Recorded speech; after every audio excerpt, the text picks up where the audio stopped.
Praise the Lord.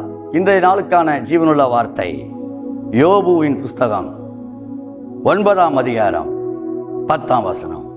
ஆராய்ந்து முடியாத பெரிய காரியங்களையும் எண்ணி முடியாத அதிசயங்களையும் அவர் செய்கிறார். ஹல்லேலூயா.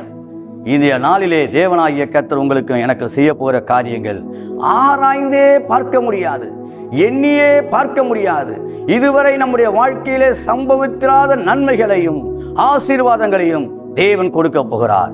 ஆராய்ந்து முடியாத, ஆராய்ச்சி பண்ண முடியாத எல்லா நன்மைகளையும் தேவன் செய்ய அவர் தயாராகவே இருக்கிறார். இந்த நாள் உங்களுக்கு ஒரு அற்புதத்தினால், இந்த நாள் ஒரு ஆசீர்வாதத்தினால், இந்த நாள் ஒரு நன்மையினால், நீங்கள் இந்த நாளிலே எதிர்பார்த்திருக்கிற எல்லாவற்றையும் தேவன் உங்களுக்கு செய்கிற நாள்.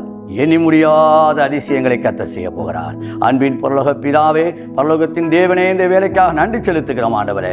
ஆராய்ந்து முடியாத பெரிய காரியங்களையும் எண்ணி முடியாத அதிசயங்களை எங்கள் வாழ்க்கையிலே ஒவ்வொரு நாளும் செய்து கொண்டிருக்கிறீர். இன்றைக்கு உடைய பிள்ளைகள் வாழ்க்கையிலே அது தொடர்வதாக. எதிர்பார்த்திராத, அப்பா நினைத்து பார்த்திராத, நாங்கள் அறிவுக்கு எட்டாத, எங்கள் புத்திக்கு எட்டாத பெரிய காரியங்களை செய்யுங்க. இந்த நாளில் பிள்ளைகள் போகிற வருகிற இடங்களெல்லாம் கர்த்தர் ஆசீர்வதியும். கைட்டு செய்கிற வேலைகள் எல்லாம் ஆசீர்வதியும். பயணத்தில் கூட இரும். நல்ல புதிய வாகன வசதிகளை ஏற்படுத்தி கொடுங்க. நல்ல தனிமையானவர்களுக்கு வீடு வாசலை ஏற்படுத்துங்க. இயேசுவின் நாமத்தில் ஜெபிக்கிறோம் நல்ல பிதாவே. ஆமென்.